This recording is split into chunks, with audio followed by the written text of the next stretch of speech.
Hey guys, and welcome back to Mobalytics. Today we have the 9.7 patch update, where we cover some of the things we got right and some of the things we missed, as well as our standard Q&A. One champion that has been increasing in popularity and dominance over time has been Silas. Silas was initially released in a pretty bad state, but over time has received buffs and hotfixes to bring him up to par. However, it's been pretty clear that Riot overshot the mark by 9.6. Silas was a frustratingly powerful champion to deal with. Oftentimes it really felt like he had no weaknesses in lane that you could really target. With 9.7 changes rolling around, we felt that Silas was going to take a huge enough hit in all playable roles, so we took him off the list completely, for both high and low elo. He received notable nerfs to his healing, damage, mobility, and, well, basically everything. After the patch dropped, his win rate dropped by about 5 to 6% in mid, top, and jungle, so we're confident that he's out of the solo queue metagame for now. This is a pretty easy case for Riot to realize that they went overboard with, so we expect him to receive compensation or reverts to the nerfs in 9.7 when 9.8 rolls around, to bring him back from the graveyard. Speaking of dead champions, Dr. Mundo has received some new life with his buffs from 9.7 to bring him back from the gutter. He has some favorable matchups, but his bad matchups like Kale, Yorick, and Vayne have become more common lately, so he hasn't been doing so hot. At 9.7, he received significant buffs to his damage on his Q and E, and this allows him to play more aggressively and exert pressure in lane, so he can actually snowball. So we think he's still strong from these buffs, but we might have slightly overshot the mark on him, so for top lane we think we would shift him down from A to B, and although he's a better jungler, he still has a ways to go, so for jungle we would take him from B to off the tier list completely in the jungle. On to two premier top laners, Kale and Urgot. In 9.6, they were kind of the gods of top lane. Urgot was also being able to play it in jungle, and Kale was seeing a role in mid lane as well. In 9.7, Riot felt they were both too strong, so they each received nerfs across the board. Kale received base stat nerfs, mana cost increases on her Q, reduced movement speed on her W, and damage reduction on her E. Urgot's most notable nerfs were losing some late game damage on his shotgun legs, and Riot reverting back his previous buffs from 9.6 on his E. Overall, a solid list of nerfs, and they take Kale and Urgot from being god tier status to almost seemingly mortal. But they're still the gods of top lane. The most notable change is that Kale doesn't feel nearly as overbearing in mid lane, but still viable, and Urgot feels a little bit worse in top and jungle, but still top tier as well. Although everyone is jumping on the hype train of Kale and Urgot, and rightfully so, there are a few champions that we feel like are flying under the radar. One of those champions is Rumble Mid. And I know we've talked about him before, but we feel like his popularity in top lane is really making it hard for people to understand how good he is in mid lane. With his recent buffs to his W and his R, it means pushing becomes safer and roams become more frequent. His W received increases to his movement speed, making it harder to punish Rumble for pushing. And once he has priority, his roaming is surprisingly good with how fast he moves with his W. And he can completely decimate fights with his long range ultimate, which had his cooldown reduced, so he can do that even more frequently as well. Unlike top lane, mid lane mages really struggle to punish Rumble's typical play pattern. His pushing power and shielding is manaless, so most mid laners don't really have the mana to commit to harassing him or keeping up with his push. He also has surprisingly high kill pressure in mid lane, because his high base damage is more relevant in a lane that has less health and less resistances. Definitely give Rumble Mid a try, and we might even consider moving him up to A tier next patch, but currently we think he's still solid in B tier. Now for our questions this week. Let's start with a question from Instagram. Savardsmith said, Allowi main with an Allowi question. She seems to move between A and B pretty consistently on the tier list. Any reason for this? I know Allowi hasn't received any direct changes, but the biggest factor that has been affecting her is the popularity of her bad matchups. So Allowi struggles against a few decently popular champions in lower elos, like Yorick, Garen, and Teemo, but overall was solid enough for us to rate her highly. Recently though, the increasing popularity of new champions into the top lane like Vayne and the reintroduction of Kale and Urgot into the top lane as well, all put in a dent in Allowi's effectiveness in and out of lane. So since Allowi is a champion that has clear defined strengths and weaknesses, she gets kited very easily but is very great against melee champions that don't do a lot of burst damage. She is the type of champion that will drastically change in effectiveness depending on the meta around her. So You'll see her shift from B to A to S tier depending on how we feel like the meta is going to get shaken up by the patch. Static Shift says, what's with Kaitlyn dropping to B tier when she's one of, if not the best AD carries in the game, specifically in low elo?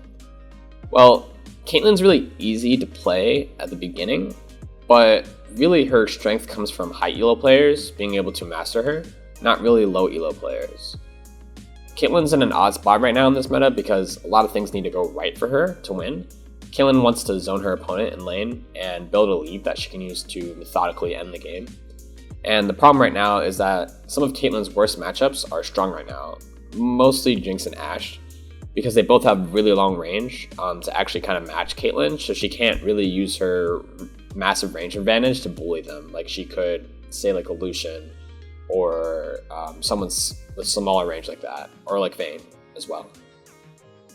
They're both champions that also have either even or better all-in potential than her. So once she gets behind a champion like Jinx or Ashe, she really has no hope of outscaling them as well, because they also have better late game than her.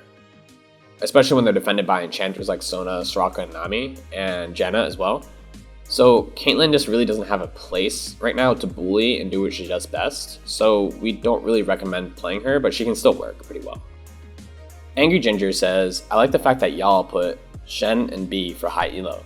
What keeps him off the low elo bracket? Is it because he requires more teamwork and timing to pull off better plays with his ultimate? Well, yeah, you pretty much hit the nail on the head.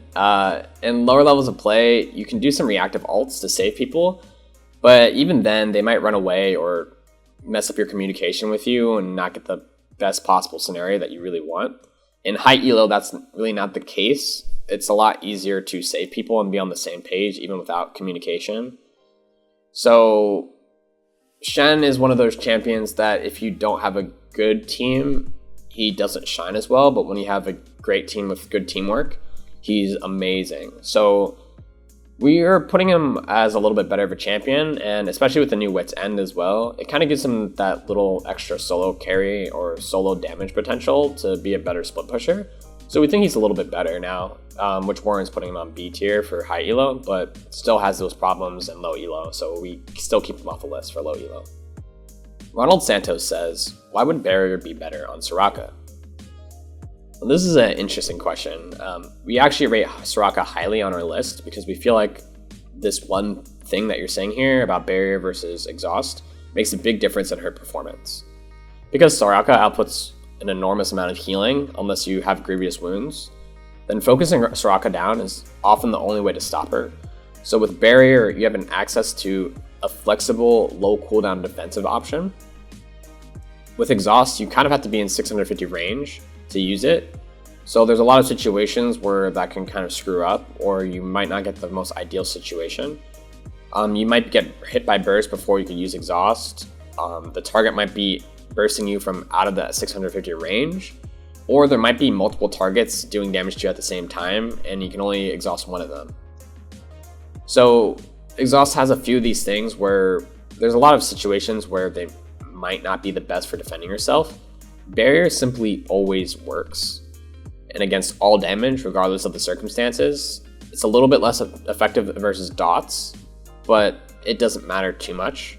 And it doesn't get reduced by grievous wounds when you're trying to defend yourself as well. So combined with the lower cooldown, Soraka becomes more consistent at staying alive, which means that she can protect her teammates for longer as well. So we really think that Barrier makes a big difference. Heal is also okay, but definitely take Barrier so that you're not doubling up on heal and that people can't punish you with grievous wounds as hard as well. Benjamin Smentek says, how's my boy TF doing? I haven't seen him on the tier list recently, but he feels decently strong. Our resident TF player would probably agree with you, but his matchups against some of the most popular mid laners are just not very good right now. Biggest offenders are probably Zed and Morgana, who he still used to lose to, but they were manageable. But now with the recent buffs that they've both gotten, he has very little chance of impacting the laning phase versus them, and a lot more popular mid laners at lower levels without extensive knowledge of wave control and trading makes it very hard for TF to feel good, which is why he only appears in the high elo list where players have that as more common knowledge.